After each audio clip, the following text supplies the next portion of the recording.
The morning sun cast a soft amber hue across the windows of Glenhaven Rehabilitation Center, settling over the rows of beds and the low hum of nurses starting their shifts.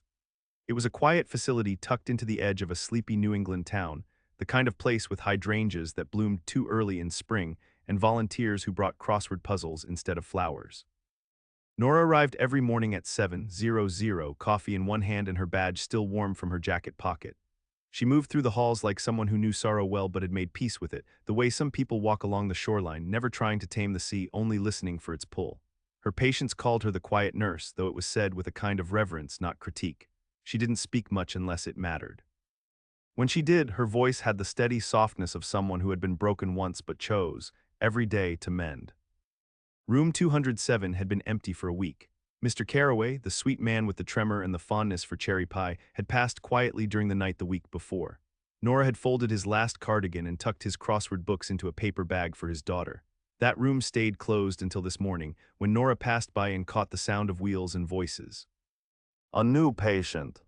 She paused at the door, peeking in. A man, late 50s perhaps, tall and pale, with a hard-set jaw that looked as though it had once smiled easily. His hair was streaked with silver, not from age but from living too hard. A nurse was helping him into the bed, gently tucking a pillow under his arm. He didn't speak. His mouth opened and closed, and a sound came from deep in his throat, but it was not speech. Massive left hemisphere stroke, the other nurse murmured when she noticed Nora in the doorway. Right-sided paralysis, aphasia. Family dropped him off this morning and left before we could finish intake. Wife's gone, no one else listed. Nora nodded, her gaze settled on the man. His eyes were sharp, frustrated, but not empty. Later, when she brought him water and checked his IV, he looked at her in a way that made her pause. His name was Thomas Hale. She read it from the chart and he blinked once, deliberate, pointed. It wasn't just a blink, it was yes. She tried again. Thomas, she asked gently, can you hear me? He blinked once. Do you understand what's happened to you? Another blink, slower. He turned his head toward the window. The sun had moved and now drew a long gold line across the sheets. She watched him struggle to move his hand. It didn't respond. The right side of his mouth twitched and failed him. She reached over and adjusted the blanket just slightly. It's okay, she said, we'll figure it out. Over the next few days, Nora became the person he trusted most, though neither of them ever said so. Trust in this case wasn't spoken. It was understood in the way she always waited for his blink before changing his position, how she paused between sentences to give him time to answer with his eyes. He tried sounds sometimes. Guttural, wet sounds of frustration that ended with him staring hard at the wall. Do you want music? She asked one afternoon, holding her phone out. You can blink once for yes. He blinked. Do you like jazz? No blink. Classical? No blink. Folk? He blinked once, a little too fast, like relief. She found a playlist and let it play low beside his bed. When she came back from lunch, he was asleep. His left hand twitched to the rhythm of the guitar. She stayed a little longer than she needed to that evening, charted his vitals slowly, then sat beside his bed and pretended to read while the music played.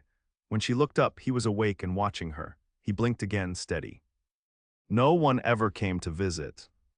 Nora asked about family once. He tried to say something, but it came out strangled, a guttural syllable, almost a word. He closed his eyes and exhaled hard through his nose. She didn't ask again. But she noticed small things, a wedding band tucked in the top drawer of the bedside table, a photograph worn from handling with the face of a woman turned away from the camera, a note in the intake paperwork that had been crossed out violently in pen, next of kin. The name was illegible, blacked out with ink like it had never existed. Nora understood, some things even now he wasn't ready to let back in. One day she brought in a whiteboard and set it on his lap. She handed him a marker, even though she knew his dominant hand was gone. It took him 10 minutes to scrawl a crooked letter T in the corner. She smiled anyway. Good, she said, that's a start. He looked at her for a long time. His hand moved slowly, dragging the marker across the board with halting effort. By the end of the hour, he had written 3 more letters. Home. Nora stared at it, then looked at him. He was breathing heavily from the exertion. His eyes were wet. She nodded. Okay, she said, we'll work toward that. Progress came in small victories, a toe that wiggled, a wordless sound that resembled no. The way he raised one eyebrow when she walked in the room each morning. Sometimes she thought she could hear laughter buried in the way he grunted at her attempts to tell jokes. She told them anyway. Did you hear about the nurse who kept losing her pen? She asked once while changing his bandages.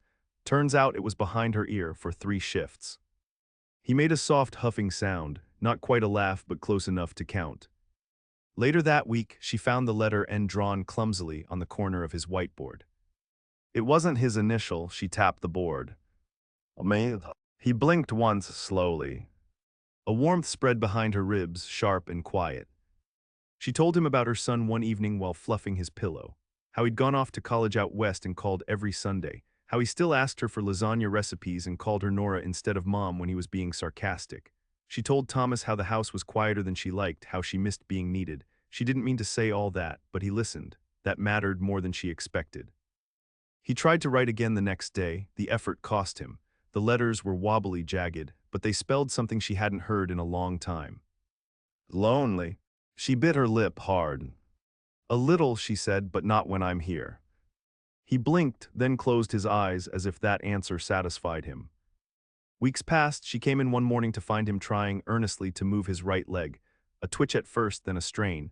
It was barely motion, but he looked up at her with something triumphant in his eyes. She cheered for him quietly, her hand brushing his as she adjusted the call button near his fingers. They were connected now in a way that didn't require names or shared histories. He knew when she was having a hard day by the set of her jaw.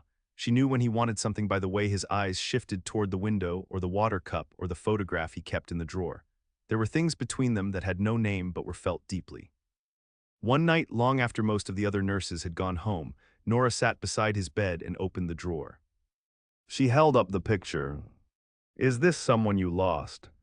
He stared at it for a long time. Then blinked once. She waited. Do you still love her? Another blink, slower, deeper. She reached across the bed and gently took his left hand in hers. Okay, she said softly, that's okay. As she turned off the light, his eyes followed her. And for the first time in a long while, neither of them felt quite as alone. Autumn crept in without fanfare. The leaves beyond Thomas's window shifted from green to burnished copper, then a deep, aching red. Nora switched from her light cotton scrubs to long sleeves under her uniform, and the staff lounge smelled of cinnamon tea and cough drops. Life inside Glenhaven moved on. People arrived, healed, declined, departed, but room 207 had become something of a constant. Thomas's body was stubborn, but his will was relentless. Every small milestone was hard-won, a stronger grip in his left hand, better head control, a half-smile that broke across the left side of his face one morning like sunrise. And though words continued to elude him, the clarity in his eyes never did. On a brisk Wednesday, Nora found him sitting upright in a wheelchair for the first time, positioned by the window with a blanket across his lap. He was staring out at the courtyard, where a therapy dog was playing with a group of residents. You've got a better view than I do, she said, wheeling her supply cart inside. Lucky man. He made a low sound, almost amused, and glanced at her legs. She looked down, mismatched socks, one navy, one striped. Don't judge me, she teased. I was running late. He lifted his brow just slightly. Fine, she added, I always run late happy. He tapped a knuckle softly on the armrest. She realized it was the first time he'd initiated a movement to get her attention. Her face lit up. You just knocked, that was on purpose. He blinked once, then again, rapidly. That was his version of a yes with enthusiasm. She wheeled her cart closer and crouched down beside him. I'm proud of you, she said, even if you're judging my socks. The following week, she brought in laminated photo cards. They were part of a language recovery kit, a way for patients to point to pictures and express basic needs. Most patients used them early in therapy, but Thomas had been too angry, too self-contained at the start. Now he was ready. She laid them out across a tray in his lap. He tapped the coffee cup. Want me to bring some in? A blink. You like it strong or sweet? He tapped the sugar cube picture, then the coffee again. Both, huh, she smiled. You and I might actually get along. He pointed at the picture of the radio next, then music notes, then her. Me, she asked, blinking. You want music and me. He blinked once. It was the closest thing to a compliment she'd received in years that felt like it mattered. There were things she didn't tell him. That she'd been divorced for 10 years, that the silence in her house was sometimes unbearable, that she'd almost left nursing after her sister died of cancer, the grief so thick in her chest she could barely breathe through a shift. that she had taken the Glenhaven position because it was quiet and no one here needed saving the way she'd failed to save her sister. But when Thomas was there, when he looked at her with such fierce presence, such unspoken depth, she forgot all the reasons she'd learned to be small. One day, while she helped him practice writing again, he scrawled something that made her pause. Dance. It was barely legible, the A shaped like a crooked teepee. She looked at him, one brow raised. Are you asking me to dance, Mr. Hale? He looked at her deadpan, then raised his brow. You can't even stand yet. He made a huffing sound that was definitely teasing. She laughed. Well, she said, brushing a lock of hair behind her ear, maybe when you're back on your feet. He pointed to the word again, insistent. Do you want to watch dancing? Blink. Music video. No blink. Real people dancing. Blink. She leaned back, curious. There's a social in the common room Friday night, she said slowly.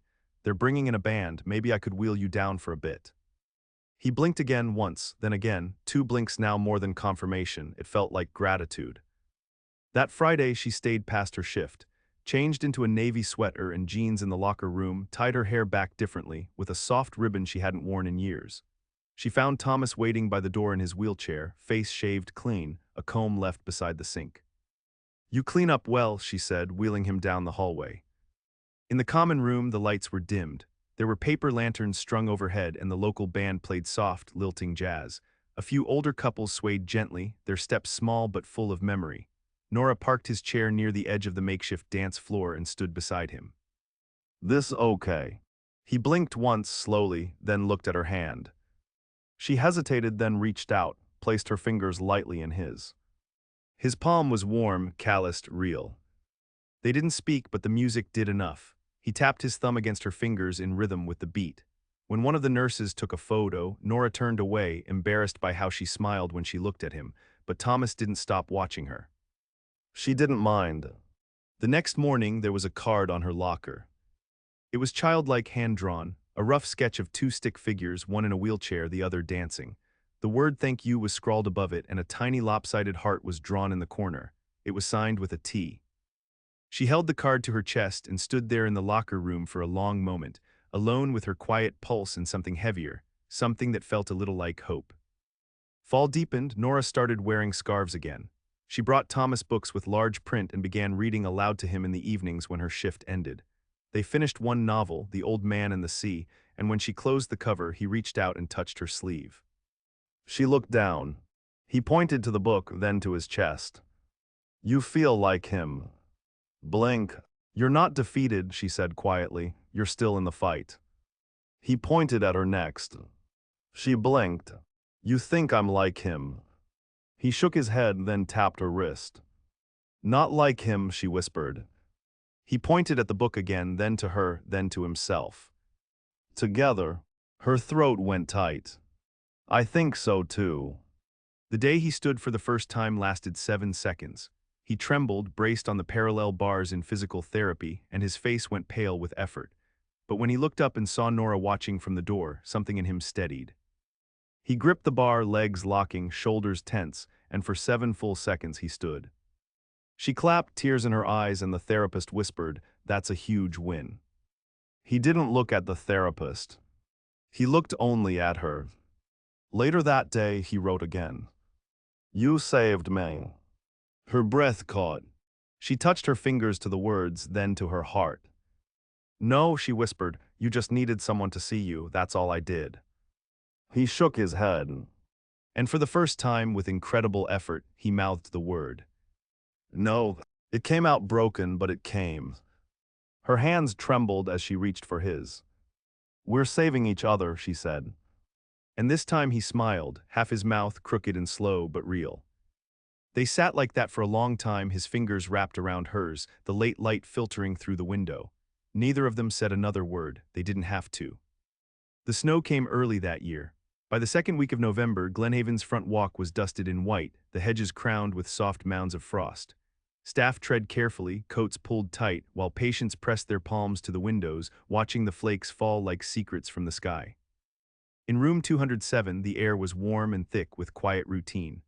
Thomas now managed short steps with a quad cane and could sit up unassisted for long stretches. His speech remained minimal, partial syllables, strained and fragile, but the words were in his eyes long before they ever reached his throat. Nora knew his tells, the way he furrowed his brow when he needed help or blinked twice in quick succession when he wanted her to stay a little longer. They developed their own rhythm, one born of care and patient listening, but by now something more delicate lived beneath their routine. It came in the way her hand lingered a beat longer on his shoulder, or how his gaze followed her even when she turned away. No one spoke of it, not the other nurses, not the therapists, not even Nora to herself. But it lived there, quietly blooming.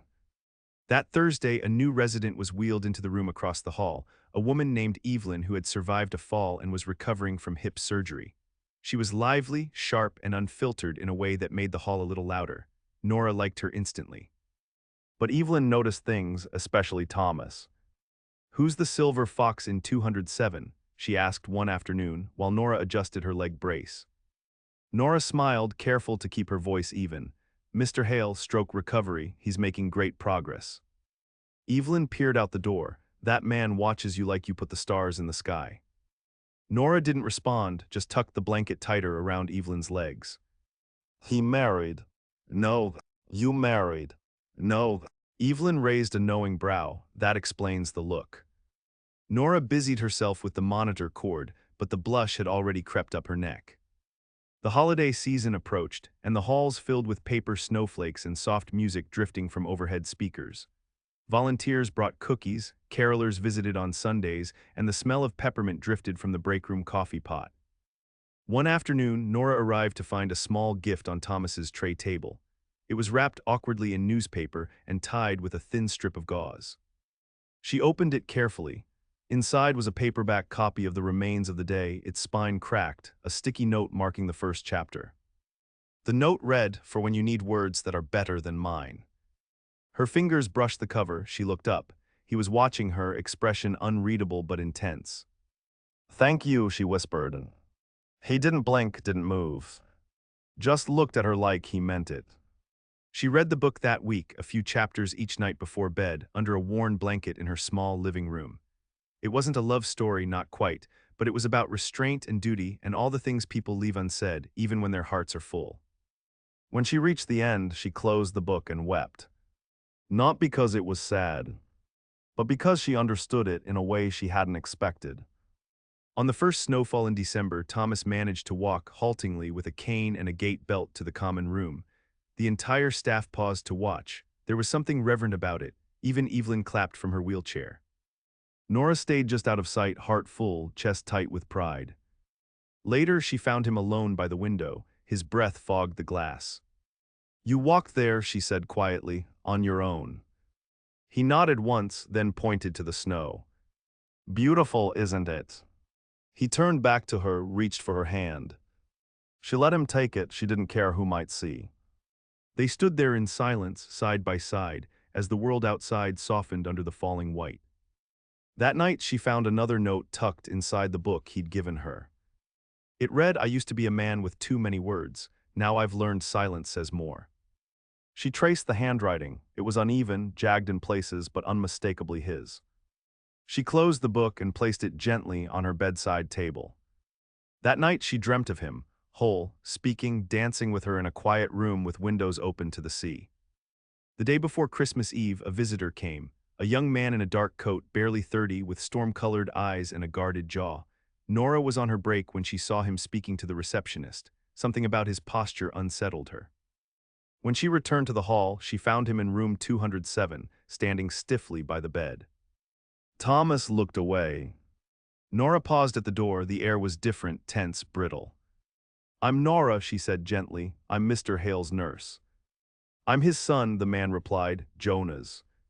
Nora blinked. Thomas had never mentioned him, not once. Jonas looked at his father, then back to her. "I got the letter. The one someone helped him write said he was here, that he wanted to see me." She turned to Thomas. His jaw was set, his eyes tired. "You wrote him?" she asked softly. Thomas blinked once, then looked away. Jonas exhaled. "I haven't seen him since the funeral. My mother died 5 years ago. He stopped talking to me after that, or maybe I stopped talking to him. I don't even remember which of us left first." Nora stepped aside. He's changed and he's trying. Jonas looked unconvinced, but he nodded. Yeah, I can see that. She left them alone. When she returned an hour later, Thomas was alone again. His hands were shaking. She knelt beside the bed. Did it go badly? He blinked once. Did you say what you needed to? He blinked again, slower, then reached for the whiteboard and scrawled a word. Beginning. Her chest tightened. She placed her hand on his. Then that's enough. On Christmas Eve, Nora brought in a small thermos of spiced tea and 2 ginger cookies from the staff lounge. She placed them on the tray beside him and sat at his side. He pointed to the tea, then to her. You first, she teased. He blinked. She sipped. Perfect, she said, warming and sweet like you. He made a noise, almost a grunt, but his eyes softened. Then, with trembling fingers, he wrote on a napkin between them. Do you believe in second chances? She read it once, twice. I do now. He looked at her for a long time, then mouthed something. No sound, but she understood anyway. I care about you too, she whispered. And when she leaned in, resting her forehead gently against his, he closed his eyes. The snow fell in silence outside. And inside, something fragile and new began to bloom. By January, the light had changed. It returned earlier in the mornings, stayed a little longer in the afternoons, and fell through the windows in cleaner, colder lines. Glenhaven's staff began talking about spring orders, fresh linens, new therapy bands, a garden plot they hoped to replant come April. For Thomas, the new year brought a deepening kind of clarity. He still couldn't speak in full words, but something in him had grown steadier. He didn't fight the silence anymore, he used it. He found meaning in pause, weight in gesture. What once felt like absence had turned into presence. The morning he took 12 steps unassisted, Nora was there. He didn't stumble, his grip on the cane was sure, not desperate. He moved with intention, each step slow but earned. When he reached the far wall of the therapy room, he turned to find her watching from the door, her hands clasped tightly in front of her. She smiled. He didn't look away. Not this time. The days took on a new rhythm. Morning therapy, meals in the dining hall instead of his room. Afternoon walks down the corridor where he often passed Evelyn and tapped her chair lightly as he went by. She'd grin and call him show-off. Nora suspected it made his day. One evening, she arrived early for her shift and found him waiting by the nurse's station with one of the aides. He was dressed differently. A navy sweater someone had brought in from his son's last visit, dark slacks, his hair brushed back neatly. Someone's looking sharp, she said. He reached for her hand, pressed something into it. A folded paper, her name on the outside in his rough, angular script. She opened it slowly. It wasn't a letter, not really. Just a few broken phrases, scattered like stepping stones across the page. Want to sit with you. Talk without talking. Like we do. You understand. There was a small box at the bottom, drawn by hand. Inside it, he'd scrawled a checkmark. She looked up, he was watching her, a question in his eyes. She placed her hand over his. Yes, she said, of course I'll sit with you. They met in the solarium after her shift. The room was warm with fading sunlight, a small lamp casting a gentle glow near the windows. She brought tea again, 2 mugs this time, and a blanket they could share. He sat beside her, their shoulders just barely touching. Outside, the trees were bare. The sky was turning a bruised purple near the horizon. Inside, everything was still. He didn't write anything, didn't mouth a word. He just sat. And so did she. That was enough. On the second Thursday of the month, Jonas came again. He brought photographs this time, an old one of Thomas holding a baby, one of a woman with dark hair and fierce eyes standing on a beach. They sat at the small table in his room, and Nora watched from the doorway as Jonas explained the photos, where they were taken, who else was there, what year it was. Thomas couldn't speak, but he listened like it mattered. At one point, Jonas touched his father's shoulder, just for a second. But it held. Later, Thomas showed Nora one of the photos. It was the beach one. The woman's hand was in his, her smile caught mid-laugh. The edges of the photo were curled, worn with time. He handed it to her carefully, as if the paper itself could still break. She was beautiful, Nora said. He blinked. Then slowly, he reached for his whiteboard. I didn't know how to keep love then. He looked at her. But I do now. Her breath caught. And before she could speak, he added one more word. You. The snow melted slowly. Patches of earth began to show along the edges of the lawn. Crocus tips poked through the garden bed by the south wing. The air still carried winter's chill, but the light no longer felt so heavy. Thomas walked longer each day. He could manage hallways now, could sit in the dining room without help, even began to work with the speech therapist on forming vowels. He still struggled. But where once there had been only silence, now there were sounds with shape, syllables caught just shy of their full selves.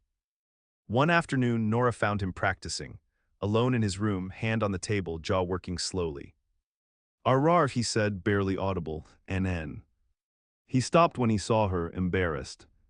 But she smiled and her voice was soft. "That's me, isn't it?" He nodded. She crossed the room and touched his cheek lightly. "Say it when you're ready," she said, "not a minute before." He reached up and curled his fingers gently around hers. He didn't need to speak. She already knew. March arrived with muddy shoes and wet walkways. The town thawed. Glenhaven opened its windows for the first time, and the scent of raw earth floated through the halls like something holy. It was on a Sunday afternoon that Nora sat with him by the garden. He was stronger now. Thinner, yes, but held together by something resilient. A quiet determination that had nothing to do with pride. "I need to tell you something," she said. He turned to her, his gaze patient. "I've been offered a position at the city hospital," she said. It's more hours, better pay. They need senior nurses to manage the rehab wing." He blinked once, his mouth parted slightly. "I haven't said yes." He looked down, his hands tensed around the arms of the chair. "It's not because I want to leave," she added quickly. "It's because I didn't think I'd find anything or anyone here that mattered this much." He looked at her again, fiercely, sadly. She leaned forward, took both his hands in hers. "I haven't decided yet." He closed his eyes. Then with painstaking care, he mouthed something. It wasn't clear at first, but she lined in. "And heard it. Stay." One word reeled, barely audible. But spoken. Her eyes filled. She rested her forehead against his. "I want to," she whispered, "so much." The next day, he handed her a note. Just 5 words. "You don't have to run." She traced the letters. And this time she let herself cry. Spring returned in full. Daffodils lined the entrance to Glenhaven. The garden bloomed. Patients walked with lighter steps, and the windows stayed open longer each evening. Nora turned down the city offer. She didn't announce it. She simply showed up the next morning, coffee in hand, and walked into room 207 like always. Thomas smiled when he saw her, full, wide, crooked. And when she set the coffee beside him, she whispered, "I'm not going anywhere." April arrived with the scent of new grass and the hum of bees in the garden beds behind Glenhaven. The days lengthened, slow and golden, and the wind lost its bite. A robin nested just outside the solarium window, and the patients took turns watching its tiny movements like a morning ritual. Thomas now walked without the cane on good days. He still moved carefully, one leg dragging slightly, his posture a quiet negotiation between muscle and memory, but the difference was profound. He spoke a little now, short syllables, broken words that carried weight because they came with effort. He no longer avoided the mirror in the bathroom. And every morning when Nora entered the room, he said her name. Soft, imperfect, but unmistakably hers. Nenen's aura. She never rushed it, never corrected, just smiled and met him halfway. By mid-month, the therapists began discussing discharge. Thomas had progressed beyond what Glenhaven could offer. They could recommend an outpatient program, they said. He could stay with his son for a while. Jonas had even cleared out the guest room. They'd talked about it in one of their Sunday visits. It was the right next step, that's what they told her, what she told herself. But when Nora entered room 207 the morning the discharge packet was handed over, she felt something catch in her chest. Thomas sat at the small table by the window, dressed, upright, the forms in front of him. He didn't look at them, just her. "You heard?" she asked softly. He nodded. "It's good news, you've earned this." He didn't smile. She walked closer, sat across from him. "You'll be closer to Jonas. You'll be in your own space again, your books, your chair, real coffee." Still no smile. He reached for the pen, wrote slowly. "What about you?" She swallowed. I'll be here like always. He underlined one word. You. The air between them was heavy, not uncertain, just full. The way late rain presses against the roof before falling. I'll miss you, she said. His hand reached for hers, gripped it. Then he wrote, You changed me. She looked down, her throat was tight. You changed me too. He tried to say something more, but the word didn't come. He mouthed it again, frustrated. She shook her head gently. You don't have to say it, I know. But he insisted. Held her gaze, forced the shape of the word through his lips. Love. Her breath trembled. Me too, she whispered, I do too. His last morning at Glenhaven was soft with sunlight and birdsong. The robin's nest outside the solarium now held 3 tiny fledglings. The halls were quieter than usual. Staff stopped by one to say goodbye. Even Evelyn wheeled in to offer a firm pat on his arm and a teasing, try not to charm every nurse in your new place. Nora helped him into his coat, brushed a bit of lint from his collar. Her hands lingered. You'll keep up with therapy, she said. He nodded. Let Jonas help when you need it. Another nod.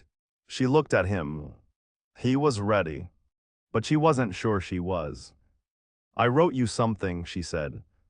She handed him an envelope, small and cream-colored, sealed with a red string. He opened it carefully, unfolding the paper inside. It was her handwriting. You once told me silence said more, but I want to say this out loud anyway. You matter to me not because I was your nurse, not because you needed help, but because somewhere along the way we stopped being patient and caregiver. We became something else.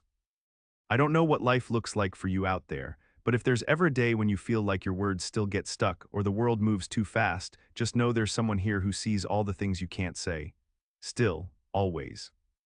Come back if you need to. Or just come back. He folded the letter, placed it carefully into the inside pocket of his coat. Then he reached for her. Not a handshake, not a pat. But an embrace. Slow, strong, real. She closed her eyes and lined in. For a moment there were no IV alarms, no schedules, no rooms or titles or walls. Just 2 people who had found each other in the quiet wreckage of loss. And loved anyway. Weeks passed. Spring deepened, Glenhaven's garden filled with color. Nora moved from room to room with practiced grace, her hands still as gentle, her heart still as full, but something inside her had changed. The silence no longer felt lonely. It felt open, like something waiting. One morning in May, a letter arrived. No return address. Inside was a photograph, taken on a porch, Thomas sitting in a wooden chair, a cup of coffee in hand, his cane resting beside him. He looked strong, peaceful. On the back of the photo, 5 words. Learning to speak again, come. She turned it over, smiled, then slipped it into her bag. That night after her shift, she booked a train.